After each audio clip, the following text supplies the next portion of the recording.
Assalamualaikum warahmatullahi wabarakatuh. Di sini kami dari kelompok 8 akan mempresentasikan hasil diskusi kami yang berjudul Pendekatan berbasis kekuasaan dan pendekatan pilihan publik dalam ekonomi politik. Berikut anggota kelompok kami.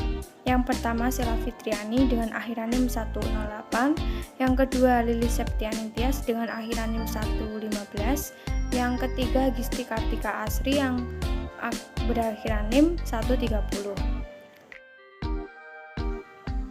Di sini saya akan menjelaskan bab pertama yang A, penafsiran tentang kepentingan.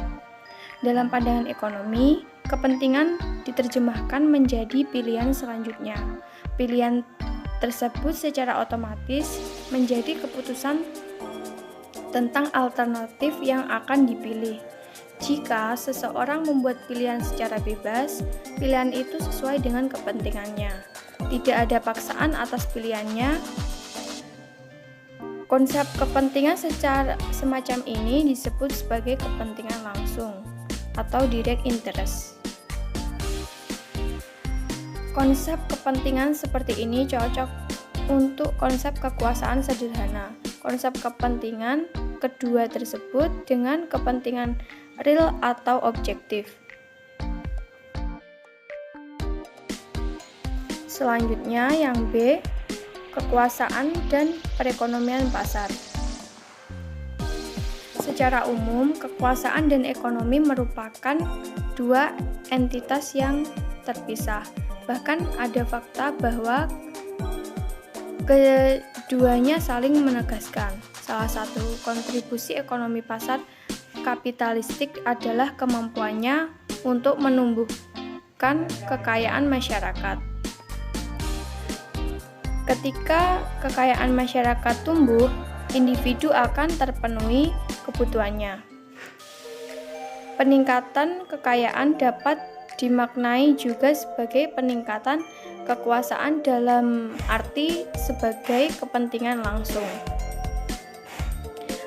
Para pemikir ekonomi neoklasik cenderung menghindari istilah kekuasaan.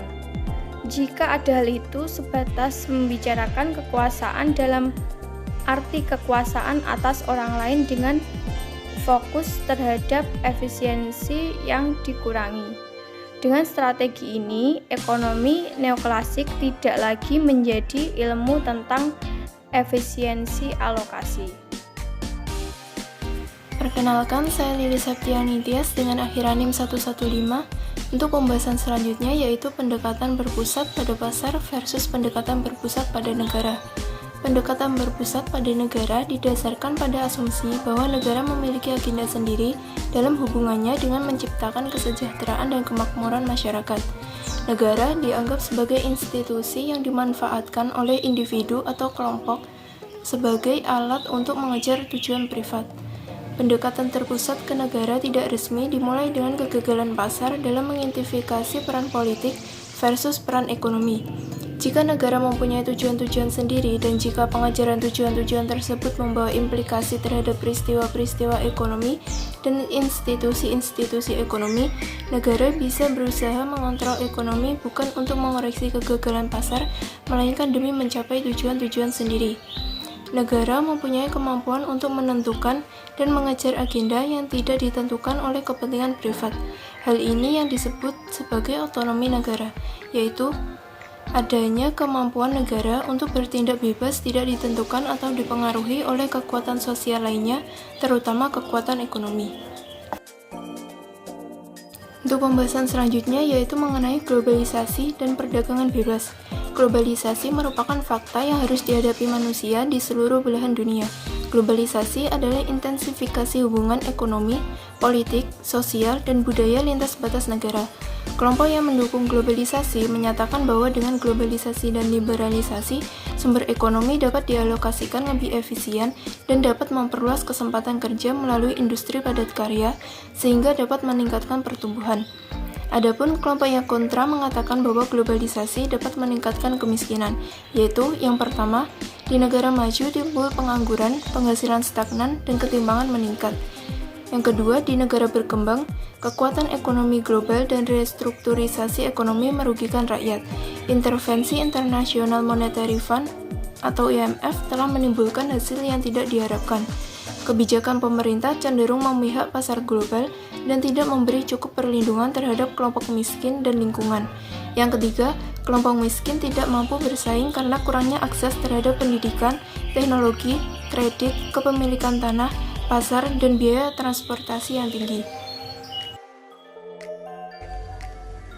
Perkenalkan, saya Gesi Kartika Asri dengan Akhiranim 130.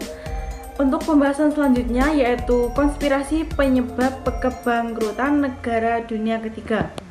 Pertumbuhan dan perkembangan kapitalisme sepanjang sejarah ditunjang oleh ideologi pasar bebas, yaitu kebutuhan yang terus-menerus dan berkelanjutan terhadap perluasan modal kapitalis ke segala tempat untuk mencari pasar baru. Kapitalisme sepanjang sejarah telah mengoreksi dirinya demi efisiensi kapital. Krisis demi krisis telah melekat dalam kapitalisme sebagai hasil dari pertentangan modal. Kaitannya dengan hal tersebut, Bank Dunia dan IMF telah bekerja dalam perundingan dengan pemerintah dunia ketiga yang menghadapi masalah pembayaran utang luar negeri. Penjadwalan ulang dan pemberian pinjaman baru dilakukan dengan syarat bahwa pemerintah dunia ketiga harus melibatkan paket kebijakan penyesuaian struktural, yang mana melibatkan pembaruan makroekonomi yang mengarahkan ekonomi ke arah produksi ekspor, liberalisasi impor, dan pemotongan drastis pada pembelanjaan negara. Selanjutnya terdapat juga program penyesuaian struktural atau SAP. SAP ini merupakan suatu kebijakan yang diperkenalkan oleh Bank Dunia untuk memaksa negara yang mendapat bantuan utang untuk lebih membuka pasar dalam negeri mereka, menekankan kegiatan ekonomi yang menghasilkan barang yang bisa diekspor, dan mengurangi subsidi pemerintah terhadap sektor publik seperti pangan, kesehatan, dan juga pendidikan.